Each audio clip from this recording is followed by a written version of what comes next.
I believe I am the biological child of King Charles III, DNA evidence enclosed. For decades, the British public has talked about the royal family's secrets, affairs, betrayals, and hidden heirs. Some rumors faded into obscurity, while others burned brighter over time. But nothing, absolutely nothing, could have prepared Buckingham Palace for the devastation caused by that single letter because the evidence was not weak. There was no speculation. It wasn't a cash grab by some foolish pretender seeking 15 minutes of fame. It was scientific, documented, verified. A complete DNA result from a qualified European genetics lab. Clear, clinical, and indisputable. And the outcome, a 99.9% match. Not to Prince William, not for Prince Harry, but to King Charles himself. The palace, understandably, went into complete lockdown. Press offices were told to disregard all inquiries. Internal emails were deleted. Legal teams were mobilized within hours. However, the news quickly circulated worldwide. DNA was not the only factor that distinguished this scandal. It was the timing. With Charles still adjusting to his reign and Queen Camilla still clinging to public legitimacy, the revelation of a secret kid, the result of a romance that predated even Diana, threatened to destabilize everything, and in the midst of it all, Camilla. She fought for her spot for decades. The mistress became queen. Many people have never really embraced this figure. Not only had Charles betrayed her with another woman, but he also fathered a kid with her. And that child, now grown, may have a claim, if not to the throne, then to the heritage, the narrative, the family name. The pandemonium behind the royal gates included screams, ruined heirlooms, legal threats, and a stunning quiet from King Charles, as if he knew, as if he remembered, as if the rumors had always been true. The monarchy has faced scandals before, but this is personal. This is blood. Camilla, enraged, betrayed, and dangerously surrounded, is ready to go ballistic. Royal affairs are not new. For generations, the British royalty has avoided whispered romances, covert rendezvous, and disguised love letters sent between palace walls. Few rumors have stuck to the crown as tenaciously or silently as the mystery of King Charles's other affair, the one before Camilla. Everyone is familiar with Charles and Diana's terrible fairy tale, which unfolded in front of the entire world. Everyone knows about Camilla, the forbidden love who rose to become queen, but few dare to talk about the woman who came before them. Fewer still know her name. She was never photographed with him. She never conducted interviews. She never asked for a title, but she was there. In the late 1970s, when Charles had officially assumed royal duties, and long before he was urged to marry Diana. According to buried royal correspondence and old staff stories, her name was Lady Sarah Keppel, and she was a striking woman of aristocratic descent, noted for her knowledge, prudence, and cool demeanor. She mingled in the same exclusive circles as Charles, frequently attending diplomatic dinners, horse races, and gallery exhibitions. Friends referred to her as charming but cautious, always 3 steps ahead. Charles sought safety in the uncommon combination of poise and privacy. Camilla had just married Andrew Parker Bowles. Diana was still a teen. Charles, 30 and restless, was under pressure to settle down, have children, and choose a proper bride. But what he wanted was Sarah. Insiders say their romance lasted over 2 years. Balmoral offers quiet weekends. Late-night calls are channeled through trusted aides. A rumored journey to Italy in 1979 under the pretense of foreign relations. There were even reports of a planned engagement, which was abruptly cancelled after Queen Elizabeth reportedly thought Sarah too emotionally sharp to be molded into a royal bride. And with that, she vanished from the royal radar. There's no scandal. There is no public fallout. She returned to private life, married a French ambassador 2 years later, and relocated to Switzerland, but not before reportedly giving birth to a son. A son was born 9 months after her final meeting with Charles, during which, according to a former valet, he looked as though he had the weight of the world on his shoulders. The youngster, now in his early 40s, was reared abroad, privately educated, well-groomed but not ostentatious. Most surprisingly, they are always financially stable. His education was purportedly paid for by an anonymous British benefactor. For his 18th birthday, he received a fancy automobile with no traceable buyer. During a visit to London, he was seen entering a royal-adjacent legal office through the back door. Still, the rumor remained just that. A rumor until now. For decades, the murmurs about Charles's lost heir, the discreet romance that gave birth to a royal child, were kept under wraps. Palisades denied it. Journalists avoided it for fear of legal repercussions. In a rare offhand remark to a confidant, the Queen is reported to have dismissed the notion as a fantasy people invent to cope with the dullness of royal life. However, truth, like blood, tends to rise. As the monarchy faced increasing pressure for transparency, more stories began to surface. A retired footman claimed he once gave roses to a woman Charles couldn't forget. A royal archivist was quietly removed after allegedly discovering personal letters placed under false drawers at Clarence House. An anonymous call to a European publication suggested that Charles's deepest secret wears his face. Nonetheless, the palace remained firm. There is no acknowledgement, no comment, don't be concerned. But behind the scenes, the tension was rising. Camilla, whose jealousy is well documented, supposedly banned Charles from discussing Sarah in private. When asked by a close aide if he had ever fathered a kid before Diana, Charles reportedly turned pale. Now, with DNA evidence in the spotlight and a grown man claiming the title, no one dared to pronounce aloud, "The whispers are no longer so. They are knocking on the gates of Buckingham Palace." Camilla is going to hear them, loud and clear. His name is not included in history books. You won't find dazzling magazine covers with his infant photographs. And yet, for more than 4 decades, one individual has quietly existed on the outside of royal acknowledgement. Born not of scandal, but of silence. Meet Sebastian David Keppel, whose life is a conundrum. Public but hidden, privileged but invisible. There may be an unacknowledged son of King Charles III. Sebastian was born in Geneva, Switzerland in early 1980, 9 months after Lady Sarah Keppel's penultimate visit to the UK. His birth certificate shows no father.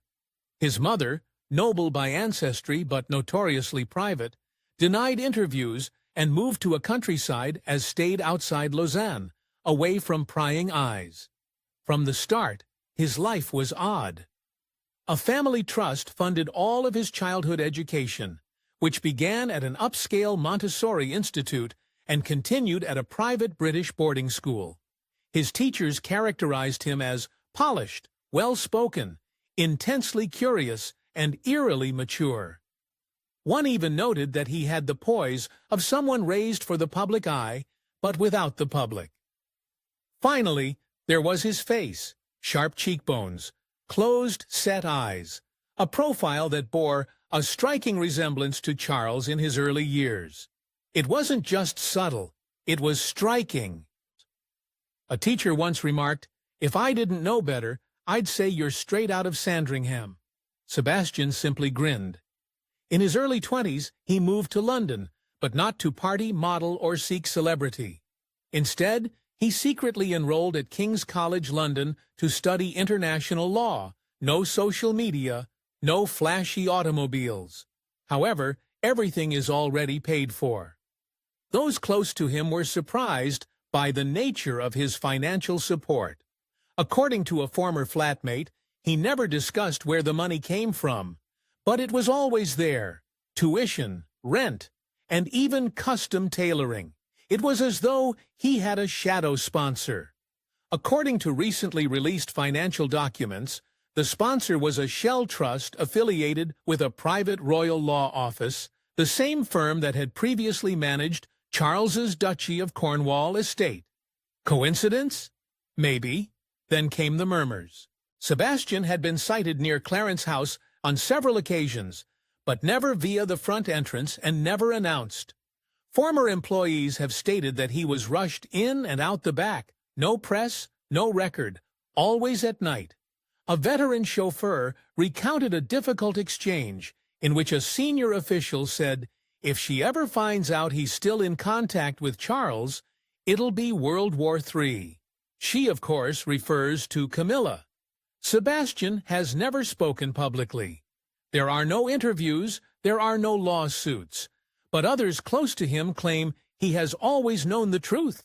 One childhood acquaintance recounted Sebastian opening a faded envelope at the age of 16 and whispering, "Everything I thought I knew about myself is a lie." Still, he stayed mute until now. What has changed?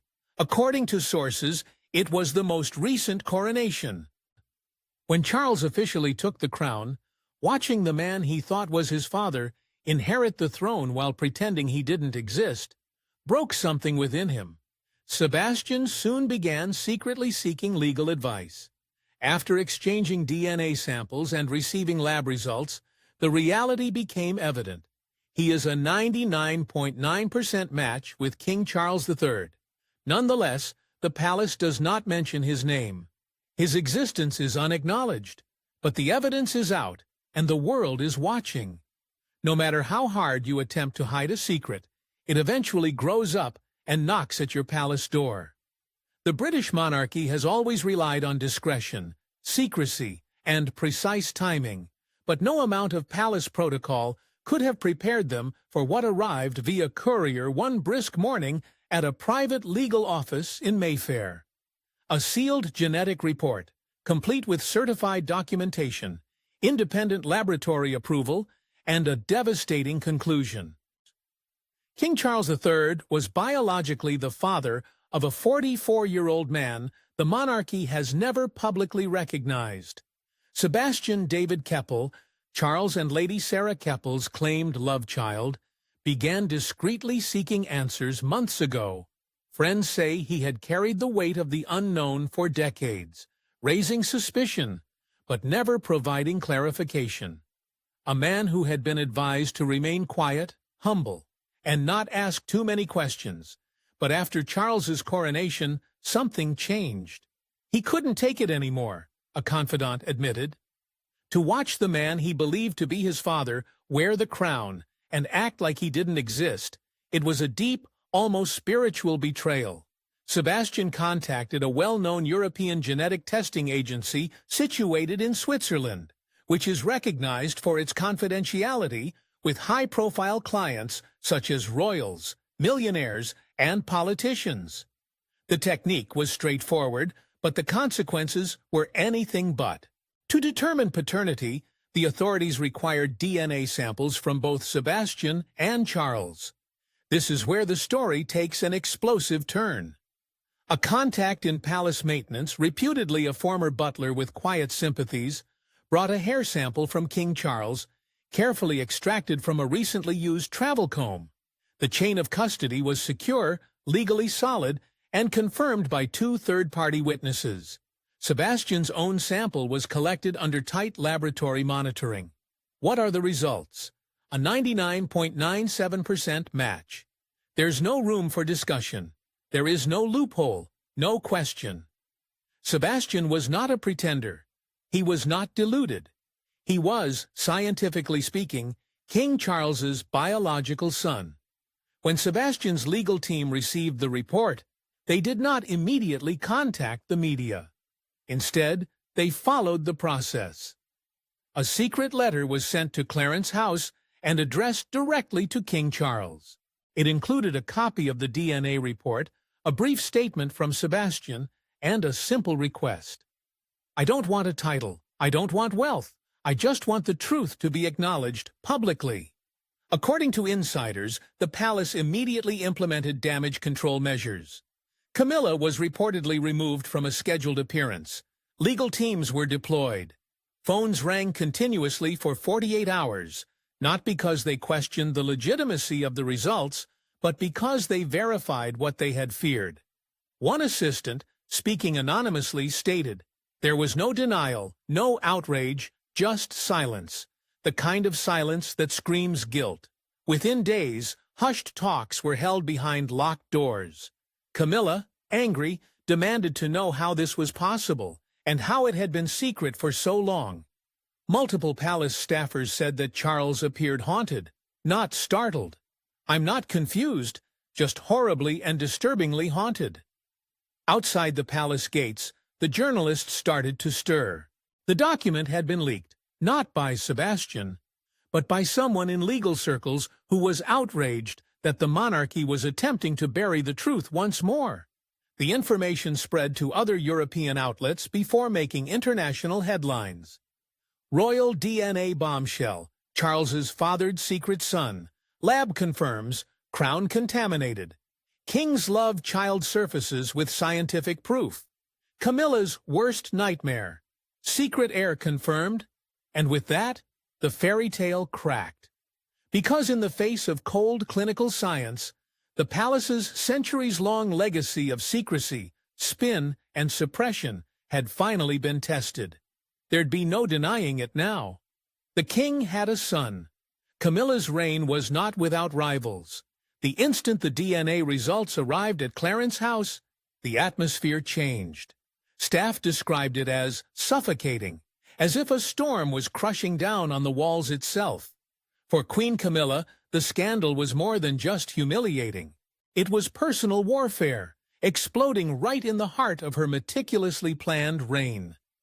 Camilla snapped when the truth emerged from behind the palace walls. The initial signs arrived quietly. She canceled an afternoon meeting with the royal charities. Her security team was reshuffled. A private supper with Charles was apparently relocated, not to the dining room, but to opposite ends of the house. Then followed the blast. According to several royal sources, Camilla screamed for approximately 20 minutes after getting the DNA documents. She shut herself in her room, hurling crystal glassware at the walls. A longtime maid was seen exiting the apartment in tears. Another said she'd never heard such rage from a human being. She was unhinged, one insider admitted. It wasn't just about the affair. It was about its significance. The child is real. The DNA is authentic.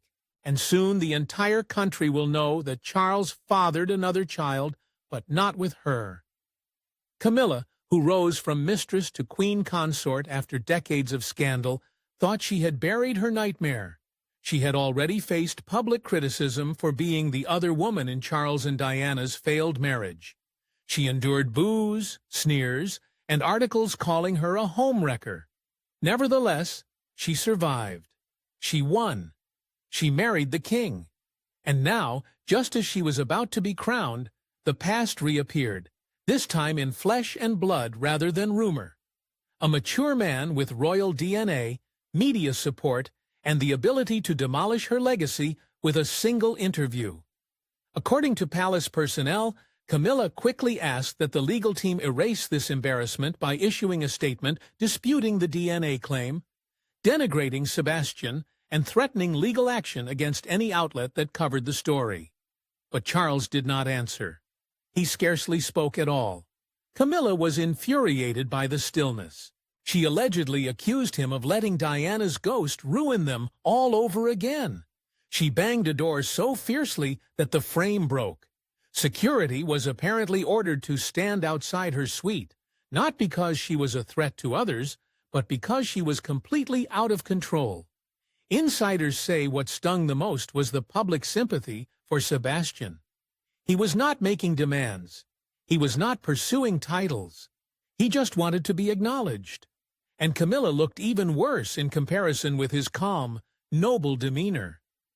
In a leaked audio message to a confidant, Camilla reportedly said, "They will paint him as the rightful heir.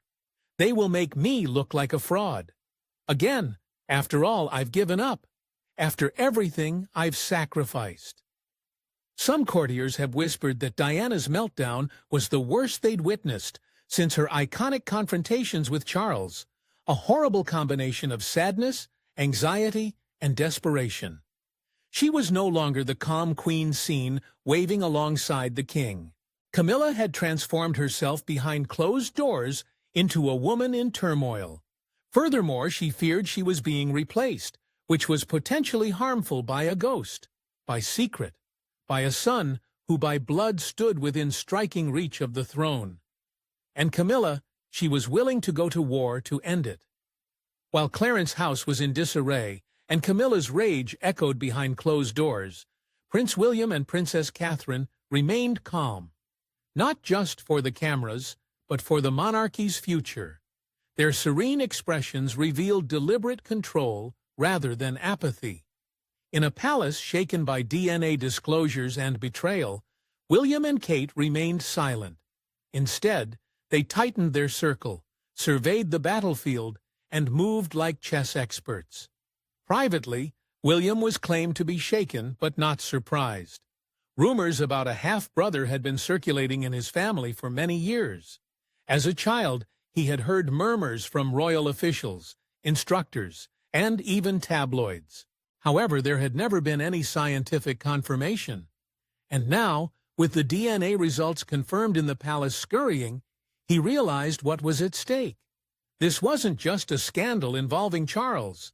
This was about public trust, about succession optics, about the monarchy's already precarious position in a modern world that no longer tolerates dynastic dishonesty. According to insiders, William told his advisors, "We do not interfere, we do not smear, we wait, and we prepare." His top objective wasn't to undermine Sebastian, but to safeguard his children. Prince Louis, Princess Charlotte, and Prince George represented the monarchy's future. The discovery of a secret half-uncle may sway public opinion, spark intrigues, and jeopardize the carefully cultivated image of royal continuity. William, who had been prepared for this from birth, preferred quiet power to regal retaliation. Kate, as usual, was William's anchor. Behind royal walls, she provided tough advice. She reminded William of the significance of appearing above the storm. Their public appearances were poised, affectionate, and unwavering. They were photographed by paparazzi while attending children's events, supporting charities, and visiting dignitaries, never recognizing the behind-the-scenes drama. In private, however, Kate was already planning. According to sources, she arranged for internal media specialists to monitor the narrative across multiple platforms. Her team collated every headline, tweet, and video on Sebastian's emergence, not to silence, but to comprehend, to anticipate. What did they see? The public sympathizes, not for Camilla, not for Charles, but for Sebastian, a calm, articulate man who wants nothing more than to be acknowledged. With each passing day, the calls for a public declaration from Buckingham Palace were louder. Some speculated William may contact Sebastian directly. Others assumed he was waiting to see if Charles would speak up or let the stillness engulf them all. Whatever the strategy, one thing was certain. William and Kate had learned from history. They were aware of how the firm mishandled Diana. They were aware of the dangers of remaining silent, and they weren't about to repeat history. Camilla may have been crumbling under pressure. Charles may have been hiding behind antique doors. What about William and Kate? They had previously planned for the monarchy's continuance, and their strategy was straightforward. Remain calm, be prepared, and take the initiative when the time comes. For decades, it was just a rumor, a whisper from behind velvet curtains. Those who had seen too much but said too little exchanged knowing glances. But now, it is a fact. The DNA test does not lie. A guy raised in silence, hidden from the public sight, bears the blood of a king. He has Charles's eyes, his posture, even his voice. And now, owing to science, he knows the truth, and the rest of the world has proof. Camilla's outrage may have grabbed the headlines. Her rants slammed doors and fear of being replaced were all indications of a queen whose power was never stable. But what's the real story? The rot in the heart of the monarchy, lifelong secrecy, a legacy based on denial. And Charles, the man in the middle of it all? His quiet is deafening. There's no denying it anymore. Sebastian exists. He is real. He is royal. And while he may never wear a crown, his mere presence is enough to remove it from those who do. The monarchy has always positioned itself as untouchable, representing divine continuity. But this story reveals something even more dangerous. They bleed. They tell lies. They conceal. Sometimes the truth shows up at the palace door with a birth certificate and DNA results in hand. William and Kate may save what they can. The firm may spin whatever they like. However, this chapter cannot be unwritten. The narrative was told.